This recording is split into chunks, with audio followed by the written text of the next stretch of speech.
Merhaba değerli dostlar. Bir Hakkari gündemiyle birlikte yine sizlerle birlikteyiz. Evet, 31 Mart 2024 yerel yönetimler seçimi yaklaştıkça bizim de çalışmalarımız ve elbette ki size sunmak istediğimiz yeni projelerimiz de devam ediyor. Bunun bir arada siyaset. Hakkari gündemi hızlı ve değişkenken son dönemlerde her kahvede, her tandır başında, her sokakta siyaset konuşuluyor. Çünkü önümüzdeki 5 yıl boyunca Hakkari yönetecek olan yerel yönetimler 31 Mart seçimleriyle belirlenecektir. Ve bugün çok değerli bir dostumuzla birlikteyiz. CHP Hakkari Belediye Başkan adayının evinde bulunuyoruz.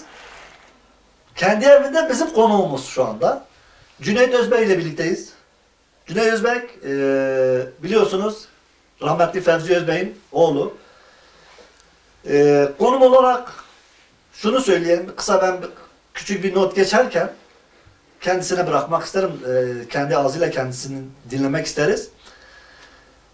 Ziraat Yüksek Mühendisi yalnız çok değerli bir aileden bölgede tanınan bir Girabi ailesi dediğimiz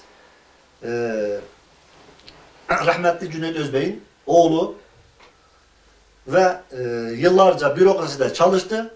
Çok fazla uzatmak istemiyorum. Kendisine hemen dönerekten özellikle Cüneyt Bey programımıza hoş geldiniz kendi evinizde. Hoş bulduk. Teşekkür ederim. Hakkari Tanıtım ailesini evimde konuk etmekten son derece mutluyum. Ayağınıza sağlık. Böyle bir imkanı da bana sunduğunuz için ayrıyeten teşekkürlerimi sunuyorum. Çok sağ olun. Biz teşekkür ederiz. Ayrıyeten mutluyuz. Sizin gibi bir değerli abimizle birlikte bu programı paylaşmak benim açımdan da ayrı bir gurur ve zevk. Cüneyt Bey, ben fazla söze girmek istemiyorum. Ama hemen programa başlama anlamına öncelikle hani Hakkari'nin tamamı sizi tanıyor. Bölgeden de insanlar tanıyor. Evet. Rahmetli Cemil Ağa'nın torunusunuz. Evet. Ama elbette ki siyaset aranası yeni bir alan ve Hakkari halkı ve dışarıdan gelen misafir dostlarımız, Hakkari'yi seven, Hakkari'de ikamet eden dostlarımızın da daha iyi bir Cüneyt Özbek'i tanıması açısından ben öncelikle Cüneyt Bey kimdir diye kendi ağzınızdan sizi dinlemek isteriz. Buyurun. Tabii ki. 1975 Hakkari doğumluyum. İlk orta ve lise tahsilimi Hakkari'de tamamladım. 1994 yılında Hatay Mustafa Kemal Üniversitesi Ziraat Fakültesinden mezun olduk. Mezuniyet sonrası Hakkari Tarım İl Müdürlüğü'nde ziraat mühendisi olarak göreve başladım. Bu süre zarfında Van Yüzyıl Üniversitesi'nde yüksek lisans eğitimimizi tamamladık ve akabinde doktora eğitimine de devam ettik. Tabii ki kamuda çok farklı, çok kritik görevlerde bulundum. Bu görevlerin yoğunluğu sebebiyle de doktora eğitimimizi yaklaşık 1-1,5 yıl kala dondurmak zorunda kaldık. Çünkü bizim önceliğimiz Hakkari halkına vereceğimiz ve vermeyi planladığımız projelerin selametiydi. Bir tercih yapmamız gerekiyordu. O yüzden buradaki süreçte önceliği yapacağımız hizmetlere verdik.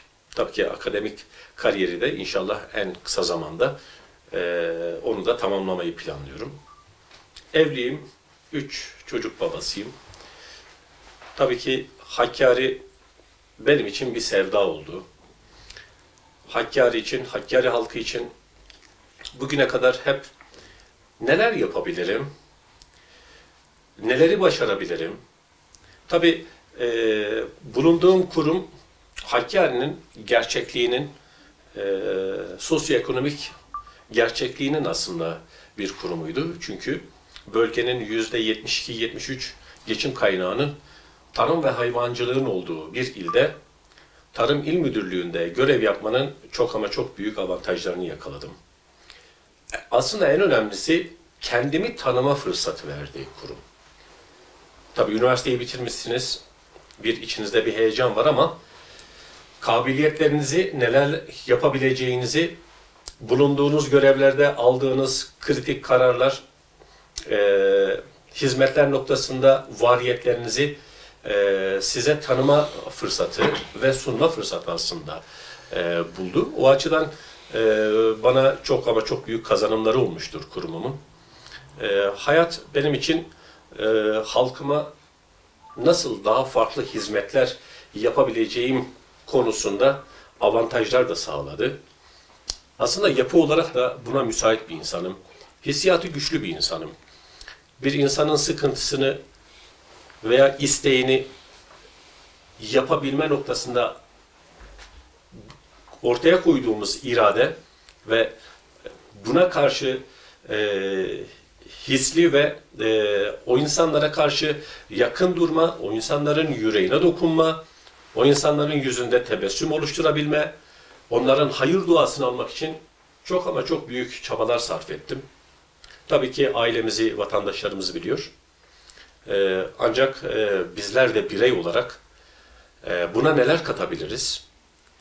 Almamız gereken sorumluluklar, yeri geldi riski göze almamız, yeri geldi vatandaşlarımızın sizlerden beklentisi. Bunlar benim için çok önem arz etti Hamza Bey. O açıdan iyi ki de bu kurumdayım, iyi ki de bu kadar insanlara Rabbim hizmet etme şansını bize verdi. Evet Cüneyt Bey, aslında benim ikinci sorumun yarısını şu anda cevaplamış oldunuz. Çünkü neden aday oldunuz diye bir soru hazırlamıştım kendi kendime. Evet. Gördüğüm kadarıyla bürokratide geçirdiğiniz yıllarda köylerde yaptığınız zirai projeler sizi epey bir ön plana atmış, evet, ve heyecanlandırmış. Evet. Aslında değerli dostlar, şunu da söyleyeyim, biz Ciğer ile birlikte Elkik, yani Kamışlı köyünde çekim yaptığımızda bir şey dikkatimizi çekmişti. 5 tane gölet var ama sulama kanalları yoktu. Sulama kanallarını sorduğumuzda pek bahçeler neyle sulanıyor diye damla sulama sistemi vardı. O da Cüneyt Bey'in eseriymiş. Aslında bu bir örnek köy olarak karşımıza çıkabilir. Neyse, hemen merkeze gelip burada ne yapabiliriz? Cüneyt Bey, aslında ben şunu söylemek merak ediyorum. Yani demin çoğunluğu cevaplandırdınız. Neden aday olduğunuza dair. Ama şöyle bir şey var. Bu adaylıkla birlikte bugüne kadar köylerde ve Hakkari Ziraat İl Müdürlüğü'nde yaptığınız çalışmaların halka yansıması, belediye başkanlık görevinde projeleriniz nelerdir? Ya da şöyle söyleyeyim, ikisi bir arada gitsin. Evet.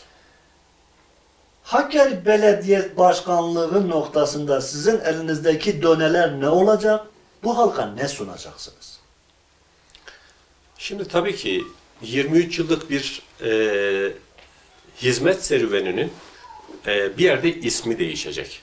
Çünkü eğer siz hizmete odaklı bir karakterseniz, çözüm odaklıysanız, istenildiği zaman o hizmetlerin gelebileceğine inancınız bir yerde sizi başarıya yakınlaştıran en önemli etken olabiliyor. Çünkü ben hayalperest bir insan değilim ama hayalleri olan bir insanım. Şu ana kadar tabii Rabbim nasip etti, bizim de gayretimizle bugüne kadar hayallerimin çoğunu başardığımı söylersem aslında yeridir. Çünkü hayalleri olmayanın aslında anlatacak hikayesi de yoktur Hamza Bey. Hayaller gerçeğe atılan ilk tohumdur.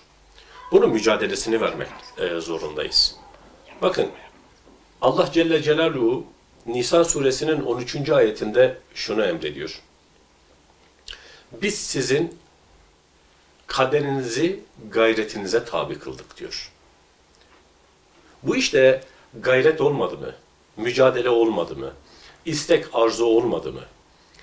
Halkı, vatandaşı merkezinize almadığınız sürece hakikaten bu gayretlerin de aslında sonu yoktur. Durduğunuz yerde hiçbir amaç ve gaye ayağınıza kadar gelmez. O yüzden bunun mücadelesini yıllarca vermiş bir insanım. Kendi kendime düşündüm. İnisiyatif almak lazım. İnisiyatif almak lazım ki vatandaşımız hizmetin en iyisine layık.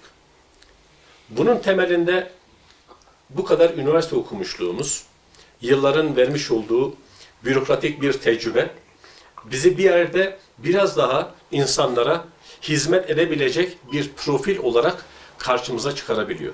Kendimizi tanıdık, neler yapacağımızı biliyoruz.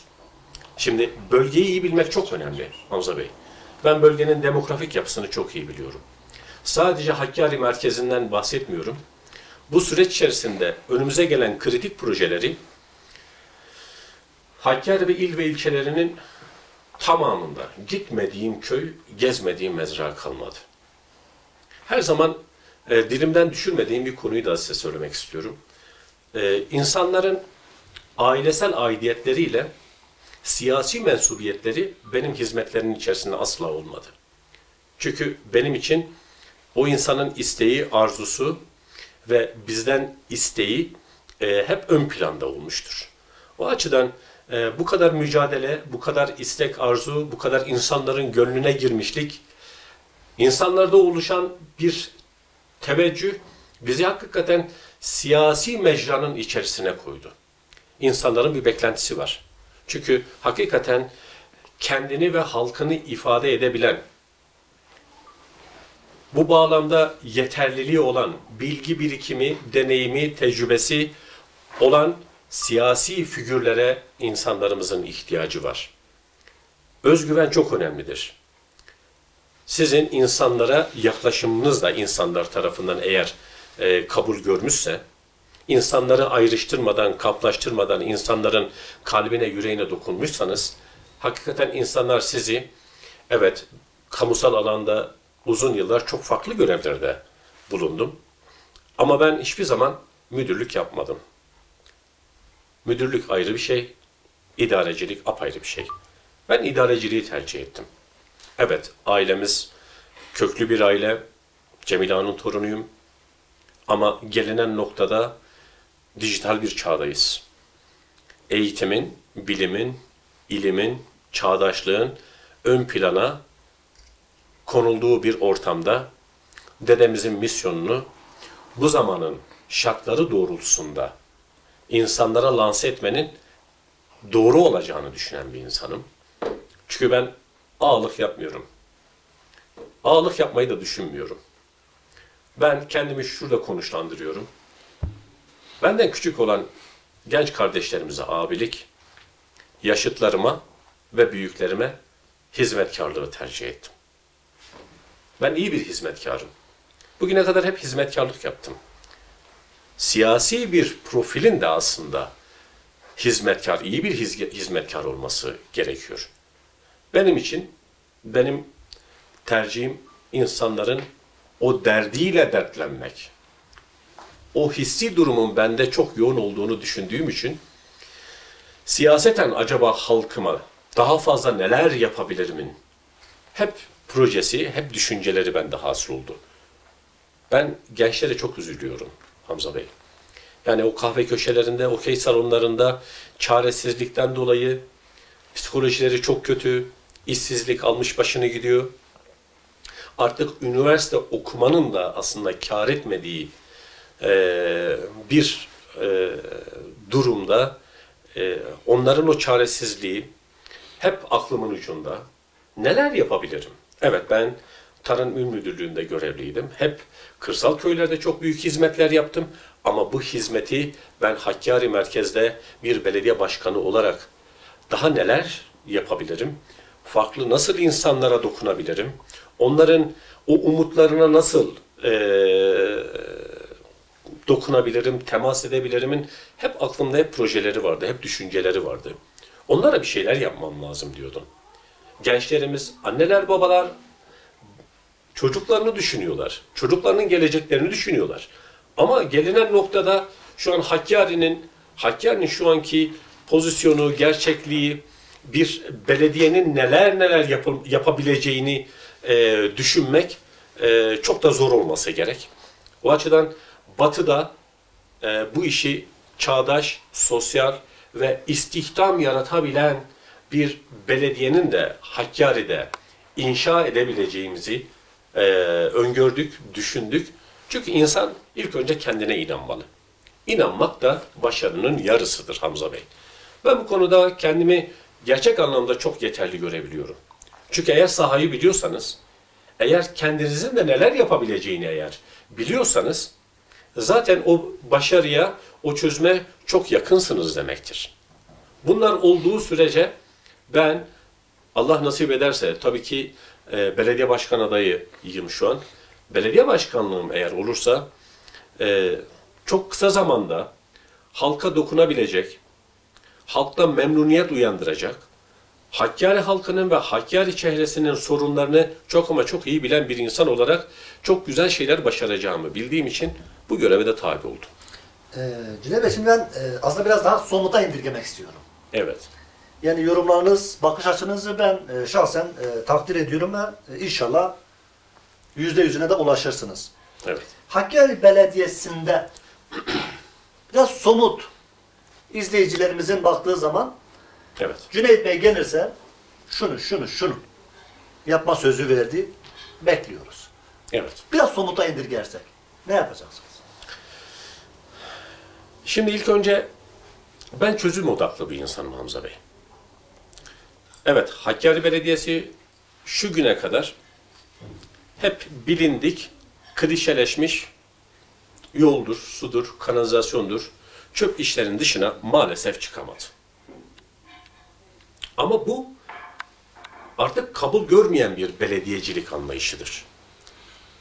Biz bunu bir yerde devrim niteliğinde farklı bir boyuta evirmemiz lazım. Yani şimdi bakıyorsunuz, çağdaş belediyecilikten, sosyal belediyecilikten ve istihdam açabilen belediyecilikten bahsediyorsanız, sizin somut şeylerle vatandaşların karşısına çıkmanız lazım. Şimdi siyasetçi iddiasını ispatla mükelleftir. Yapacağı hizmetlerin içini doldurarak hizmetlerin neler olduğunu da anlatmakla da mükelleftir. Ben hizmet edeceğim deyip de onu rafa kaldırmakla insanlarda bir inandırıcılık oluşturamıyorsunuz. Ben bölgeyi biliyorum. Bölgenin gerçeklikleri nelerdir? Biz bu ili nelerle kaldırabiliriz noktasındaki kalemleri de çok iyi biliyorum. Coğrafyamızı çok iyi biliyorum. Zenginliklerimizi çok iyi biliyorum. Şimdi bakınız, İran ve Irak'a açılan 3 tane sınır kapımız var. Maalesef vatandaşlarımız buradan faydalanamıyor. Ekonomik anlamda faydalanamıyor. Biz bunu bu sorunu bir türlü aşamadık. İkincisi, kendine hayran bırakan bir tabiatımız var. Bazı illerde, batıdaki illerde turizm potansiyeli ve turizm kaynakları, gelirleri o ili hakikaten iktisadi anlamda çok üst noktalara getirebiliyor. Bu ikincisi. Üçüncüsü, zengin maden yataklarımız var. Zengin maden yataklarımız var. Dördüncüsü, biz burada istihdama yönelik bugüne kadar hiçbir şey yapamamışız. Tarım ve hayvancılık gerçekliğimiz var. Hamza Bey, şimdi benim açıkladığım projelerde heba olunan, koçerlerin dışarıdan getirdiği koyunları da hesaba katarsak 800 bin, 900 bin sayılarında koyunlarımızın yünleri yaylalarda ya yakılıyor ya da bir taraflara atılıyor çöp mahiyetinde. Bunlar bir milli servettir. Biz bunu nasıl milli ekonomiye kazandırırız projesini yaparken biz neden burada yün, iplik ve tekstil fabrikasını neden kurmuyoruz? Hem oradaki çöpü ve milli serveti heba etmemiş oluruz, hem burada yün, iplik ve tekstil fabrikasının ham maddesi yanı başımızda. Yanı başımızda ve burada yaklaşık 1000 ila 1500 insanı istihdam edebileceğimiz bir fabrikanın kurulacağını öngörüyoruz ve bunun için ciddi çalışmalar yapıyoruz. Şimdi projenizin en küçük zincirinden en büyük zincirine kadar bu zincir halkasının hiçbir tanesinin eksik olmaması lazım. Eğer siz bu projeye inanmazsanız siz halkınıza da vatandaşınıza da inandırıcı olamazsınız. Havada kalan bir proje olur. Bizim tarımsal bir potansiyelimiz var. Bizim tarım alanlarımız sürülmeyen tarım alanlarımız var. Biz neden burada bir un fabrikası kurmayalım diyoruz. Onun ham maddesi nedir? Buğdaydır. Biz vatandaşlarımıza sonbahar ayında bedava, ücretsiz tohum temin edeceğiz. O insanlarla biz sözleşmeli tarımsal üretim potansiyelini ortaya koyacağız. Onların yaz aylarındaki hasadı tamamen belediye tarafından alınacak. Belediye tarafından kurulan un fabrikasında bunlar una dönüştürülecek ve unumuzun da adı Cölemek unu olacak. Sadece Hakkari merkez ve ilçelerini sadece kapsamayacak. Bölgeye de un tedariğini sağlayabilen bir un fabrikasını hayata geçireceğiz. Buradan da yaklaşık 1000 insanı, 1000 tane gencimizi burada istihdam etmeyi düşünüyoruz. Kırsal kalkınmanın şehir merkezindeki istihdama dönüşmesinin projeleridir bunlar. Siz buradaki bu potansiyeli hiçe sayarsanız, çılgın projelerle veya günübirlik miadı az olan işletmeleri hayata geçirirseniz o projeniz başarılı olmaz. Bakın şu an merkezde bizim Hakkari Belediye binamız depreme dayanımı çok zayıf olduğundan dolayı boşaltıldı. Evet. Şimdi gelinen noktada oradaki o yerleşke yaklaşık 7000 metrekarelik bir alana tekabül ediyor. Oradaki hurda gerçekliği karşılığında hiçbir ücret ödemeden o binanın ve kız meslek binasının tamamen yıkılmasını sağlayacağız. Daha sonra sırtı kız meslek lisesine dayalı çok böyle ihtişamlı Hakkari halkına, Hakkari belediye personeline yakışır bir belediye binası kurmayı planlıyoruz. Önündeki yaklaşık 5000-5500 metrekarelik alanda 10 metrelik bir kota inecek, bir kazı yapılacak. Hakkari'nin kronikleşmiş otopark sorununu ortadan kaldıracağız. Birinci katında 750 araç kapasiteli bir otoparkımız olacak. Onun üstünde 2 kat üst üste olan bir yeraltı çarşısına ihtiyacı var Hakkari'nin. Oradaki o ekonomik canlılığı da hayata geçirebilmek için bizim dişe dokunur, akla uygun, insanlar tarafından da evet doğru bir proje diyeceğimiz projelerle insanlarımızın karşısındayız. Evet. Ve ben oradaki her bir dükkanın kirasını 4 tane, 5 tane üniversite okuyan gençlerimizi bursunu karşılamak için de planlamalar yapıyorum. Tabii ki en üst alanda rekreasyon alanı olacak, güzel bir peyzaj alanı olacak, nefes alınacak bir alan olacak vatandaşlarımızın oturduğu ve belediye hizmetlerini merkezde çok daha yakın bir noktada gidip gelmelerini sağlayacak güzel bir görseli de hayata geçirmeyi düşünüyoruz. Cüneyt Bey, ben daha önce de basına yansıtılan bir projeniz daha vardı. Aslında ona değindikten sonra biraz ekonomik finansman boyutlarına değinmek istiyorum. Evet. Yalnız onu tabii geçmeden önce değil ya. Mesela benim daha önce bölgede konuşurken dağ evi dediğiniz, sizin açıklamanıza bungalov ev dediğiniz, evet. Hakkari'nin turizmine büyük bir hem görsel hem ekonomik katkı sunabilecek, şahsım da inandığım ve sevindiğim bir projeydi. Evet. Onu biraz açar mısınız? Ayakları yere basacak şekilde sizin kafanızda ne var? Şimdi biz variyetlerimizi avantaja çevirme noktasında bir bakış açımız var. Hani diyoruz ya, bundan 3-5 gün önce de bu konuya değindim. Şimdi halının üstündeki tozu temizleyip halının altına koymakla bir temizlik yapmış olmuyorsunuz. Yani sizin kalıcı çözümlerle o yaraya neşter vurup kalıcı eserler ve Hakkari'yi kalkındıracak projelerin neler olduğunu bilen insanlarla bir teatri kuruyorsunuz. Evet, yanımdaki ekip de en az benim kadar bilgili, birikimli, tecrübeli insanlar. Fikirlerimizi de konuşuyoruz, danışıyoruz ve bu fikirler bu şekliyle de zaten ortaya çıktı. Bakın, turizm potansiyelinden bahsediyoruz. Geçen yıllarda ben Hakkari merkezde Avrupa Birliği ülkelerinden, Arap Yarımadası'ndan, Amerika Birleşik Devletleri'nden turistlerin belli lokasyonları, belli alanları görmek için ta ki binlerce, on binlerce kilometre uzaktan eğer biz Hakkari'yi merak edip de buraya gelebiliyorsa ve çok da cılız kalıyorsa biz bunun altını doldurmamız lazım Hamza Bey. Şimdi bizim yerli ve yabancı turisti buraya getirmemiz de burada bir maddi anlamda bir sirkülasyonda bir farklılık kazandırabileceğiz.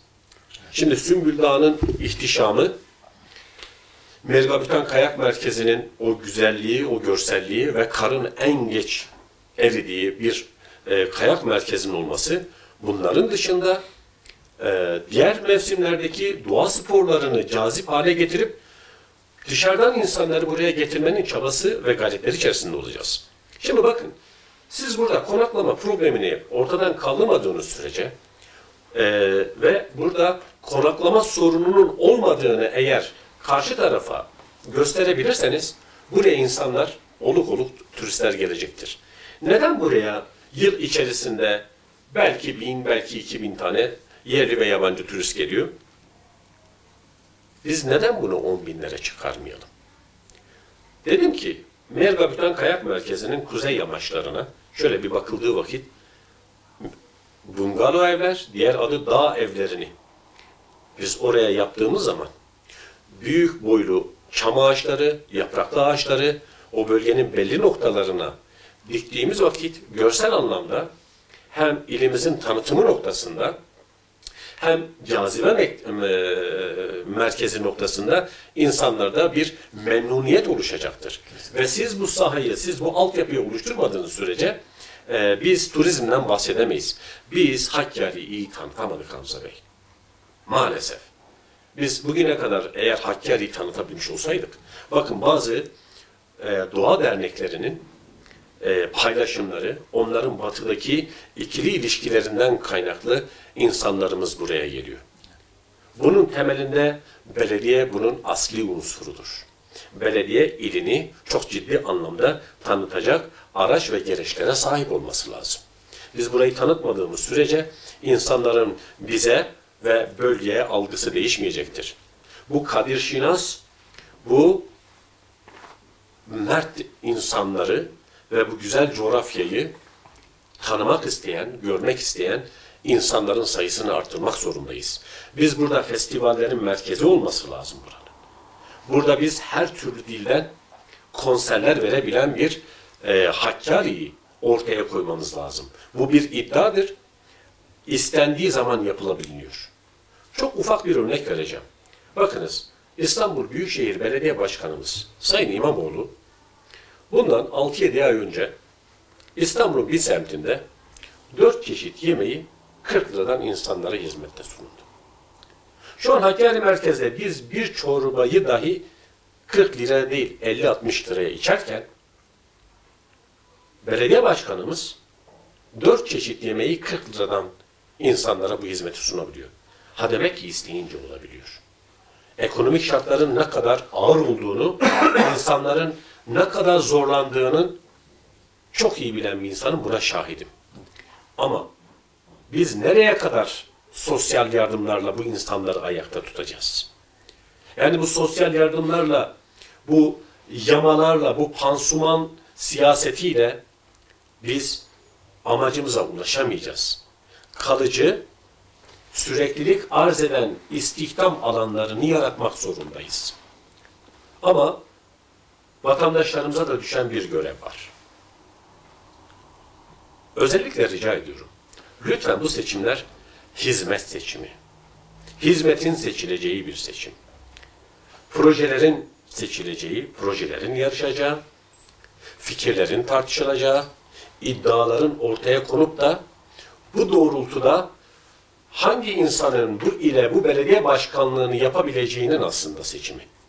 Biz ideolojik ve feodal bir bakış açısıyla bir seçimi değerlendiremeyiz.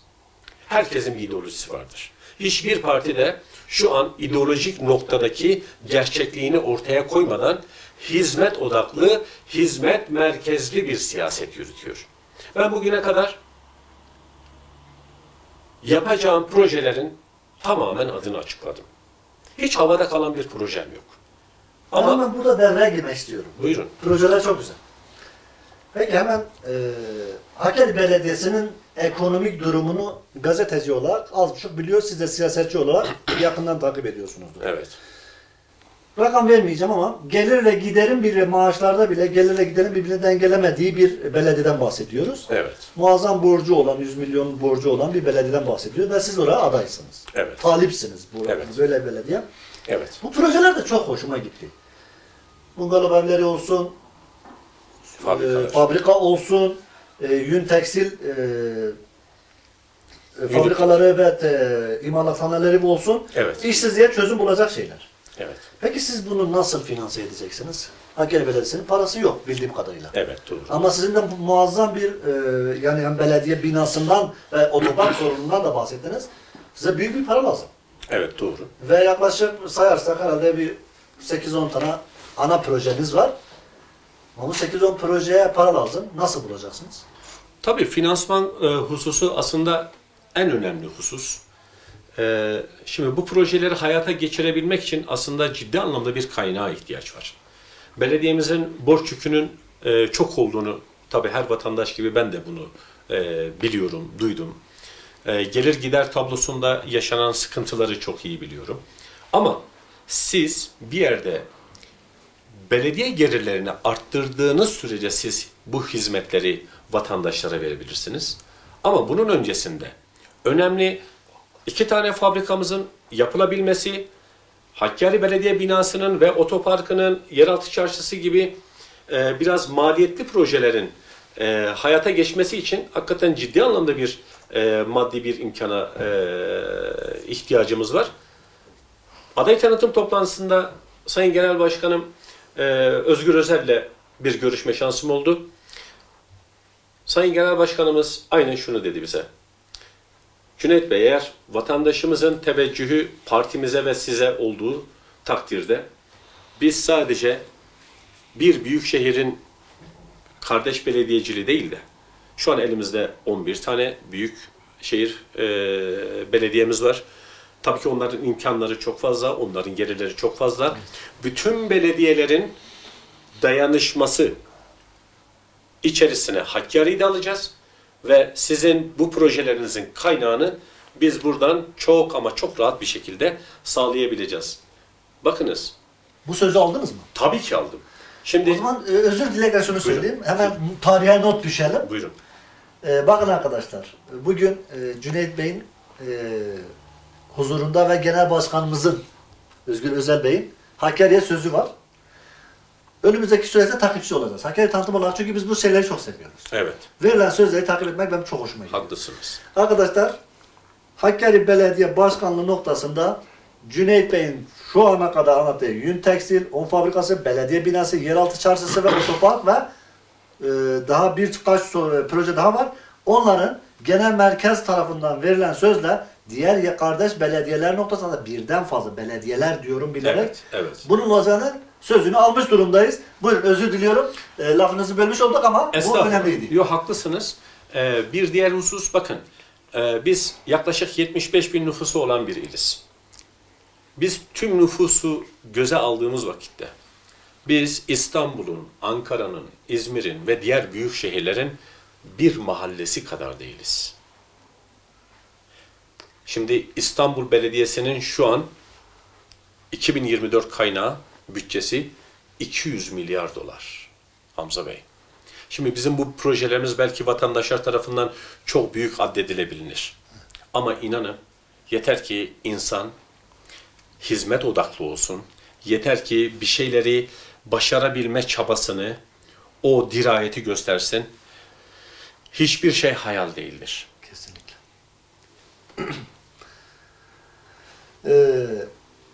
Cüneyt Bey, aslında Buyurun. çok güzel gidiyoruz. Evet. Çalışmalara değinmek istiyorum. Siyasi rakip partilere değinmek istiyorum. Evet. Ama sohbetimizin arasında köşede gördüğüm bir bağlama var. Ben de biraz evde tıngırdatırım. Evet. Arkadaşlar şu bilgiyi vereyim. Cüneyt Bey yakışıklı olmasının yanında aslında çok da sanatsever bir yapıya sahip. Mütevazı bir dostumuz. İyi de bağlama çaldığını duyduk.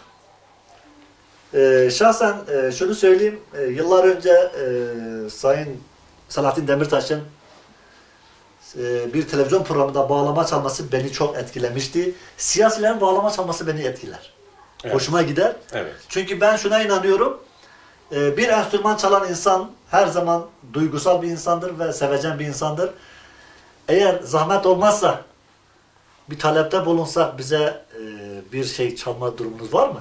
Evet, Hem sevgili izleyicilerimize bir ara vermiş oluruz, bir müzik arası vermiş oluruz. Evet. Hem de Cüneyt Bey'i de bir dinlemek isteriz.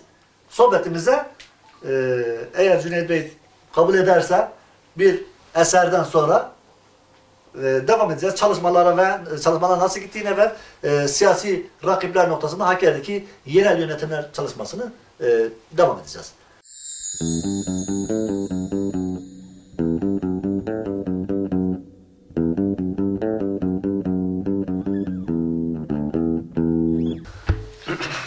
Hamza Bey, insanı hüznünü, sevincini paylaştığı kişidir dost. Bağlamam da benim yaklaşık 30 yıllık bir dostumdur. Bu gibi anlarda evde derdimle dertlenendir. O yüzden sizin için bir şeyler çalmaya gayret göstereceğim. Çok teşekkür ederiz. Biz dinliyoruz.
Şirinamın ve rebamın, şirinamın ezmihalın ve rebamın, kutujmün baverina kinaye dinamın, pişti ezmerim tükenmek şinamın, şirinamın ve rebamın, şirinamın ezmihalın ve rebamın, kutujmün baverina kinaye dinamın, pişti ezmerim tükenmek şinamın, çavreşamın çaremine, çavreşamına bu gergim dert kuyune, sebebam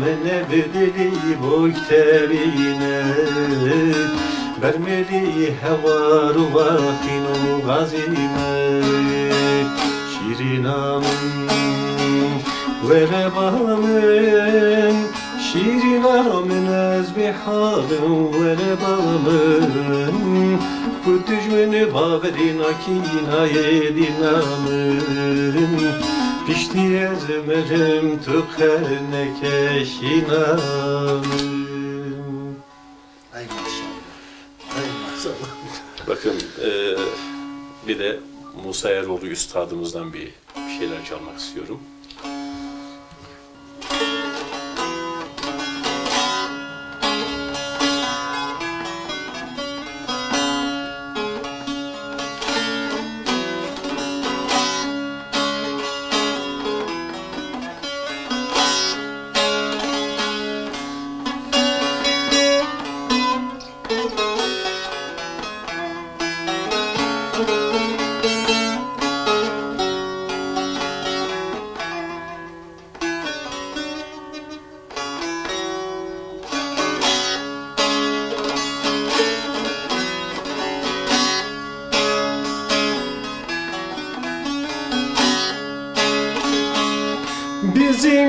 pencereler yere karşıdır, muhabbet din karşı karşıdır. Girebilsen bu sinemde neler var, gülüp oynadığın ele karşıdır, karşıdır, yele karşıdır.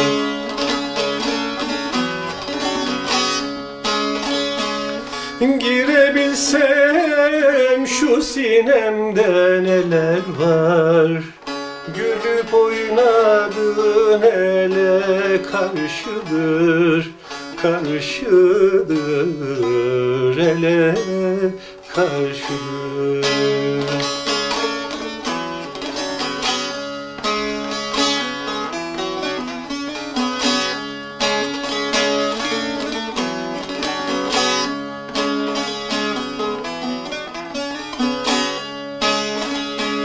Sabahın seheri günden ileri, ben kimi sevmişim senden ileri.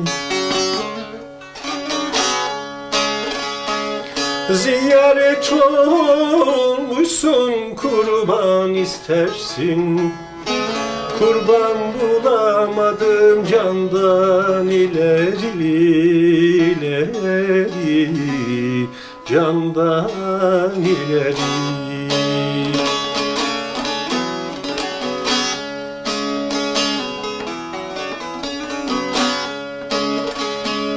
Ziyaret olmuşsun, kurban istersin, kurban bulamadım candan ileri, ileri,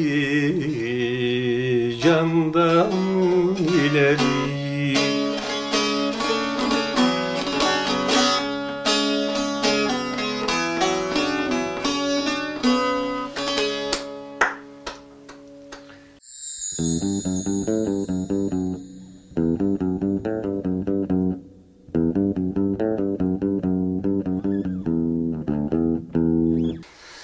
Evet değerli dostlar, tekrardan merhaba.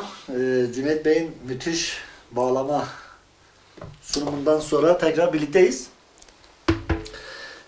Şu anda tekrar siyasete döneceğiz ve yerel yönetimler ve belediyeyi soracağız. Cüneyt Bey'le birlikte sohbetini ediyoruz. Yalnız şunu söyleyeyim, biz bunu burada bırakmadık, sözünü aldık arada. Programı müthiş bir eserle tekrar kapatmayı planlıyoruz. Bence sonunu bekleyin. Cüneyt Bey, şimdi bu Hakkari ve ülke geneline baktığımız zaman ülke genelinde ana muhalefet partisisiniz. Evet. Yerelde ise yıllardan süre gelen bir son ismi DEM Parti ve öncesi partinin bir gerçekliği var. Evet. Yerelde büyük bir şey var, teveccühleri var. Karşılarında ekonomik olarak gayet güçlü duran bir aday söz konusu. Hükümetin 22 yıllık AK Parti'nin Hakkari'deki temsilciliğini yapan İsmet Ölmez Bey var. Evet. Ve yerelde de sizler de siyasal rakama vurduğunuz zaman 3. parti olarak siyaset yapıyorsunuz. Evet. Burada şunu merak ediyorum. Siz Hakkari'deki çalışmalarınızı nasıl yürütüyorsunuz? Çünkü ilk proje ve aday açıklamalarından sonra Bulvar Caddesi üzerine seçim büronuzu da açtınız. Süslemeler de falan yapıldı. Biz evet. onları da çektik. Yereldeki çalışmalarınız nasıl gidiyor? Ve çalışmalarınız bazında çerçevesinde bir hedef kitleniz var mı? Yoksa genele hitaben bunu merak ediyorum. Şimdi bir hedef kitlem yok açıkçası. Sebebi de şu, ben bir kitlenin bir belediye başkan adayı değilim. Ya da bir kitlenin bir belediye başkanı olmayı da düşünmüyorum. Ben Hakkari merkezinde yaşayan, hem dışarıdan gelen misafirlerimiz hem de bu kadim halkın, yerleşik halkın hizmetlerini yürütebilecek bir aday duruşu sergilemeyi aslında planlıyorum. Şimdi tabii ki diğer partilerin de belediye başkan adayları var. Onlar da kendi çapında, kendi doğrultularında, kendi hayat görüşleri noktasında bir siyasi propaganda devam ediyor. Ben bunlar üzerine bir yorum yapmam aslında doğru olmaz. Ancak bizim için demokrasiyi önceleyen, temel hak ve özgürlükleri merkezimize alan, halkın iradesini önemseyen bir kültürün aslında da bir belediye başkanı adayıyım. Bu bağlamda tabii ki vatandaşlarımız evlerini bizlere açıyorlar. Onlarla çoğunlukla evlerde görüşmelerimiz oluyor. Gündüz sivil toplum kuruluşları bizim için olmazsa olmazlarımız. Çünkü biz neyi önceliyoruz, neyi amaçlıyoruz ve bu Hakkari'de kalıcı çözümlerle özellikle istihdamı ortaya koyabilecek önemli bir iddia ile aslında seçim propagandamızı devam ediyoruz. İstihdamın temelinde muhakkak ama muhakkak bilen, liyakatlı, bilgi birikimi, tecrübesi olan beyinler bu projeleri oluşturacak. Bunun temeli çok önemlidir. Ve ben bu kültürden gelen bir insanım. Yıllarımı insanların hizmetlerini, insanların bize beklentilerini oluşturacak projeler yaparak aslında böyle bir teveccüh bizlerde oluştu. Biz kendi bu potansiyelimizi de gördüğümüz için biz yoğun bir şekilde özellikle sosyal medya araçlarını çok önemsiyoruz. Çünkü yaklaşık yanlış hatırlamıyorsam 25 bine yakın bir haneden bahsediyoruz Hakkari'de. Böyle bir rakamı bu insanların evine gitme imkanımız tabii ki yok. Şunun şurasında yaklaşık bir aylık bir sürecimiz var. Gidebildiğimiz kadar insanların evlerinde konuk olacağız. Onların sıcak çaylarını ve sıcak sohbetlerini aslında önemsiyoruz. Beklentilerini ve bizim aklımızdan neler geçiyor, fikirlerimiz ne, projelerimiz ne, ideolojiyi değil, hizmetin bir yerde daha hakim olması gerektiğini insanlara dilimiz döndüğünce insanlara anlatıyoruz. Ve burada da çok büyük bir memnuniyet de oluştu. Çünkü bir yerde kendi siyasi fikrini çok bariz bir şekilde göstermeyen bir kitleyle karşı karşıyayız. O açıdan bizimki kendi içimizdeki aklımızdan geçenleri, geçmişte neler yapmışız, yaptığımız şeylerin bir yerde Hakkari'de belediye başkanlığı pozisyonunda da çok daha güzel projelerle taşlandıracağımızı düşünüyoruz. Bakınız Hakkari'nin çehresine baktığınızda çok büyük çorak bir görüntü var. Ben ziraat mühendisiyim. Yapacağım ilk icraatlardan bir tanesi bu gördüğünüz çorak alanlara binlerce, on binlerce bu bölgenin iklimine uygun büyük boylu ağaçları bir an önce buralarda toprakla buluşturmak ve bunu çok güzel bir kent ormanı haline getirmek. Çünkü Yeşil Hakkari halkımız da ağaç dikmeyi çok sevendir. Biz bunun da çok yoğun çalışmaları içerisinde olacağız.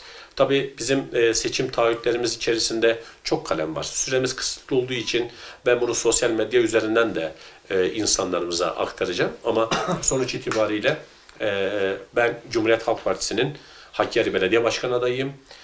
Yapmam gerekenler belli. Yapacaklarım belli. Bölgeyi çok iyi biliyorum. Ve bu arada kendimi de çok iyi biliyorum Hamza Bey. Kendimi çok iyi tanıdığım için ben hizmetin en iyisini yapmanın çabası içerisindeyim. Önemli olan istihdamla binlerce gencimize umut olabilmek. Bunun için çok büyük bir çaba sarf edeceğim. Cüneyt Bey teşekkür ederim güzel açıklamalarınız için. Ben aslında bir konuya değinmek istiyorum. Biraz aile içi bir durumu da değerlendirmek istiyorum. Sizden duymak isterim. Siz adaylığınızı açıkladıktan sonra tek adaydınız. Aday adayı diyemeyeceğim. Evet. Tek adaydınız. Evet. Hemen akabinde bir süre sonra il yönetiminiz istifa etti. Evet. Ve galiba Naif Yaşar Bey. Evet. Efendi Bey yeni bir yönetimle birlikte yola devam ediyorsunuz. Evet. CHP'de Hakkari'de her şey yepyeni sanki. Aday yeni, yönetim yeni. Evet. Tabii bu belki şunu sormak istiyorum. Artıları ve eksileri neler oldu? Çünkü kadın kolları, gençlik kolları yönetimin ya da merkez ilçenin durumu nedir sizde? Ve bu çalışmaları yaparken sizin elinizi güçlendiren ya da sizi zora düşüren şeyler var mı?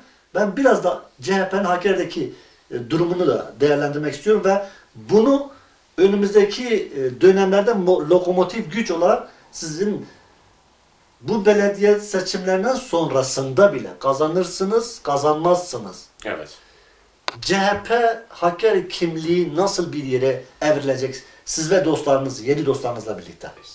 Tabii yaklaşık bir ay önce, yaklaşık 5 yıl bu partiye hizmet etmiş il başkanımız Nazım Demir istifasını sundu.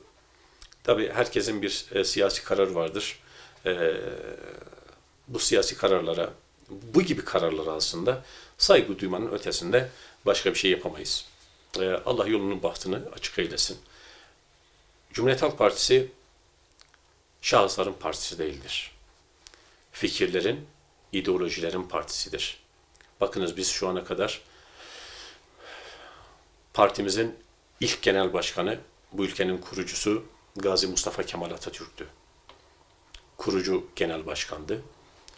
Gelinen noktada 13. genel başkanımız değişmiş. Genel başkanın değişimiyle bu partiye bir şey olmadı. Ve bu saatten sonra da olmayacaktır.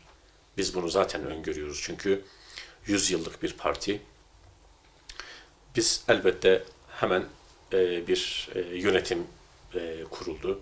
Genel merkezimiz Naif Yaşar Bey'e il başkanlığını verdi. Yönetim kurulumuz oluştu ve tekrardan bıraktığımız yerden tekrardan işlerimize ve yapacağımız çalışmaları devam etme noktasında hiç zaman kaybetmeden organize olup çalışmalarımıza devam ettik.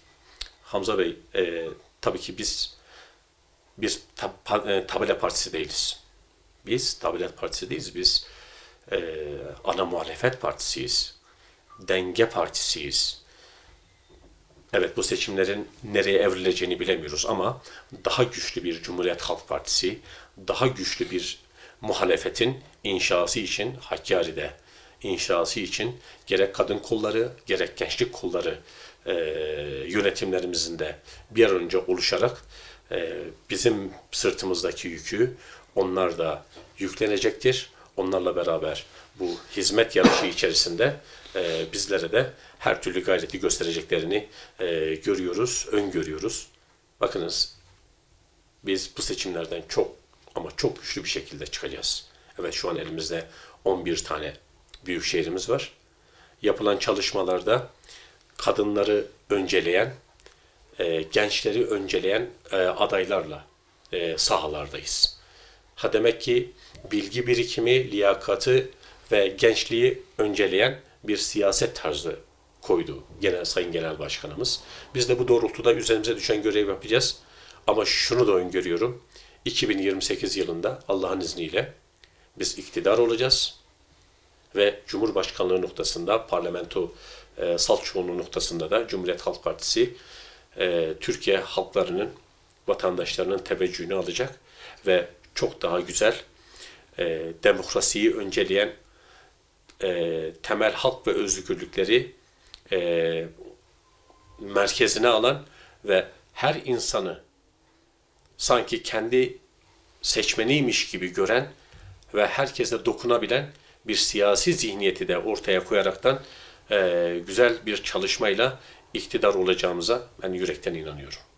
Evet değerli dostlar, geldik yavaş yavaş programımızın sonuna. Biraz toparlarsak Cüneyt Bey'in şu ana kadar anlattıklarından çok değerli sonuçlar çıkardım kendi adıma. Hakkari Tanıtım ailesi olarak da değerli bulacağınızı düşünüyorum. Örneğin yapılacak hizmetlerin yanı sıra bundan sonraki hizmetler de önemli. Bundan sonra da Cüneyt Özbek ve CHP Hakkari İl Başkanlığı'nın yönü nereye evrilecek, ne olacak? Aslında onu merak ediyorum şahsım adına. Çünkü şöyle bir gerçek var Cüneyt Bey. Evet. Seçimden birkaç ay önce Hakkari'de muazzam bir ortam, tablo oluşuyor. Evet. Seçimden bir gün sonra hepimiz gene akraba oluyoruz. Gene siyasiler bir tarafa, halk kendi başıyla, kendi derdiyle, kendi sevinciyle bir baş başa kalabiliyor. İnanıyorum ki 1 Nisan'da da gene böyle olacak. Cüneyt Özbek açısından, CHP Hakkari İl Başkanlığı açısından 1 Nisan sabahı ne olacak? Ne umuyorsunuz? Hedefleriniz ve gayeniz nedir? Son sorum da bu olsun. Tabii 1 Nisan sabahı halkımız teveccüh gösterip bize o makama layık görürlerse, belediye başkanı olursam ilk yapacağım şey yakamdaki rozeti çıkarmak, belediye başkanlığı binasına gidip bütün belediye personellerimizle beraber bir toplantı yapmak. Çünkü artık orası benim ikinci bir ailem olacak. Aile bireyleriyle çok samimi, nasıl 23 yıllık bir süreçte müdürlük yapmadığımı, idarecilik yaptığımı söylediysem, orada da dostane, onlara yukarıdan bakan, hakir talimatlar yağdıran bir belediye başkanı değil de, saygı temelinde, onlarla çok iyi psikolojik bir ortamı sağlayıp, doğru insanları doğru mevkilerde, doğru departmanlarda görevlendirmek kaydıyla herkese eşit mesafede, hiçbir ön yargı oluşturmadan böyle bir ortamı, böyle bir ambiyansı kuracağım. İkincisi, ilimizin valisini ben yakinen takip ediyorum. Kendisiyle yaklaşık bir yarım saat, 45 dakikalık hem bir söylemimiz oldu, hem bir sohbetimiz oldu.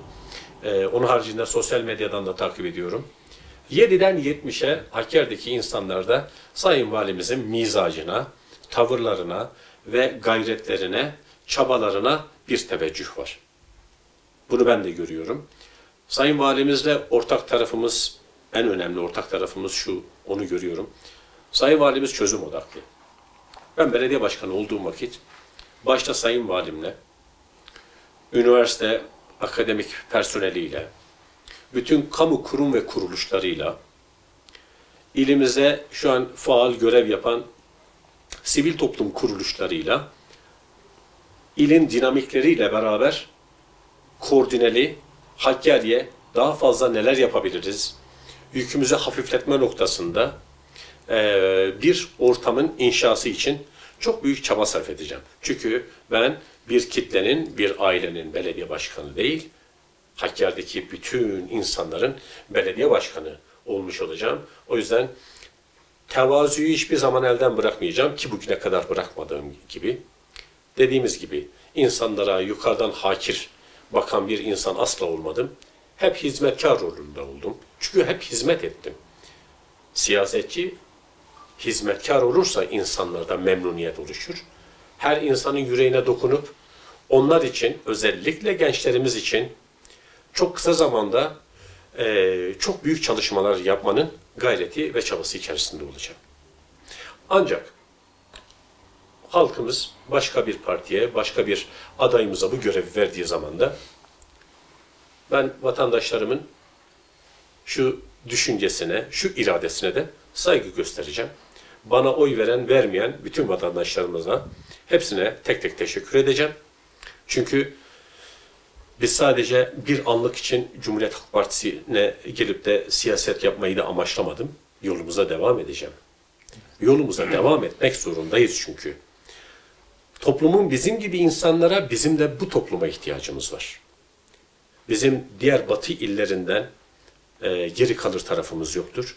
Ha şunu da yapacağım, Allah nasip ederse, genel merkezimiz, genel başkanımız ve bütçesi çok yüksek olan Büyükşehir belediyelerinden de şu sözüne ettiğim yaklaşık bugünlerde onun da açıklamasını yapacağım. Yaklaşık 14-15 tane çok etkili, çok kritik taahhütlerimiz var.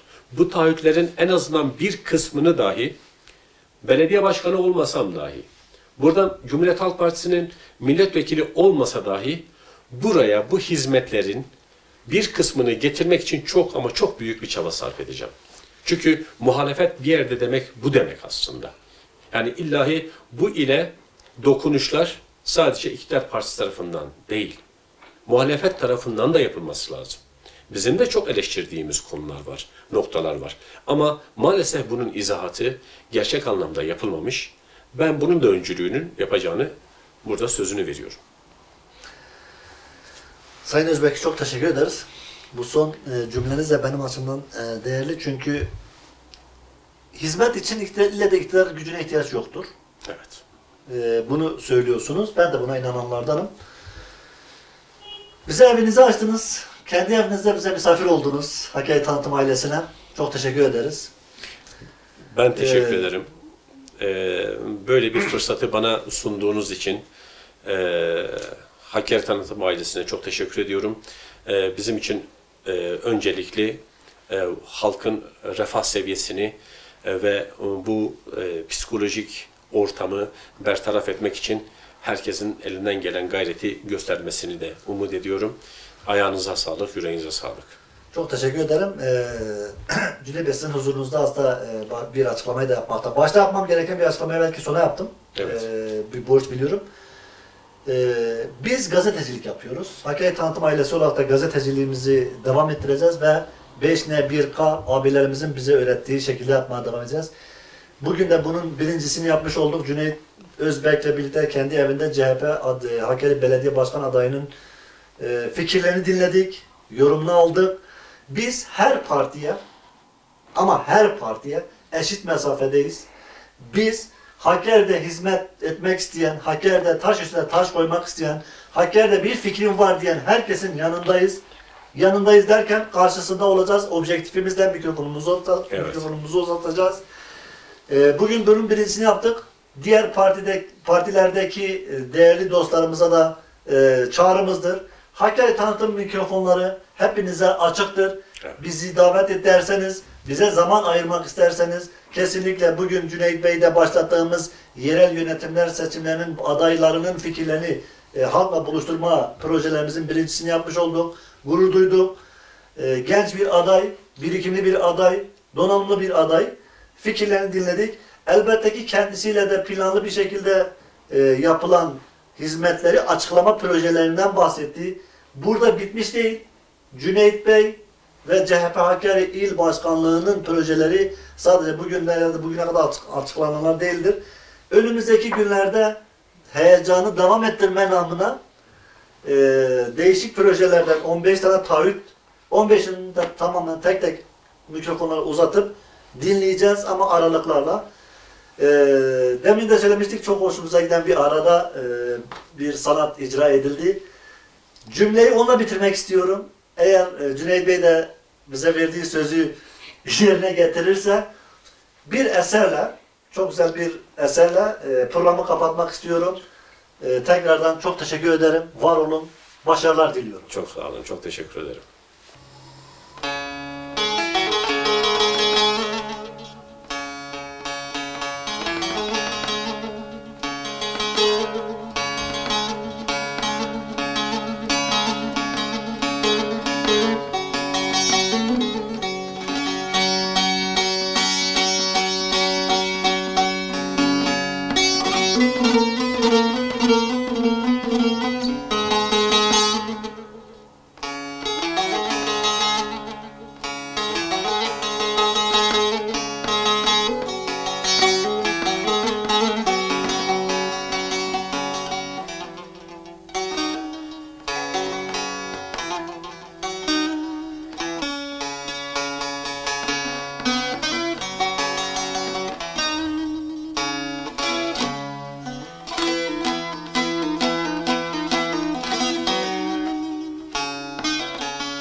Sütte durum levanç olan dünyalimin bu yezinden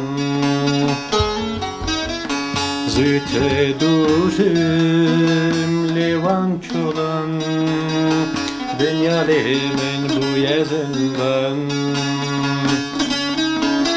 Garibim ez garibim, garibim ez garibim Ömrüm estene binem yar, yar, yar, yar Garibim ez evdadım, garibim ez bihalim ji kese bedin alem yar.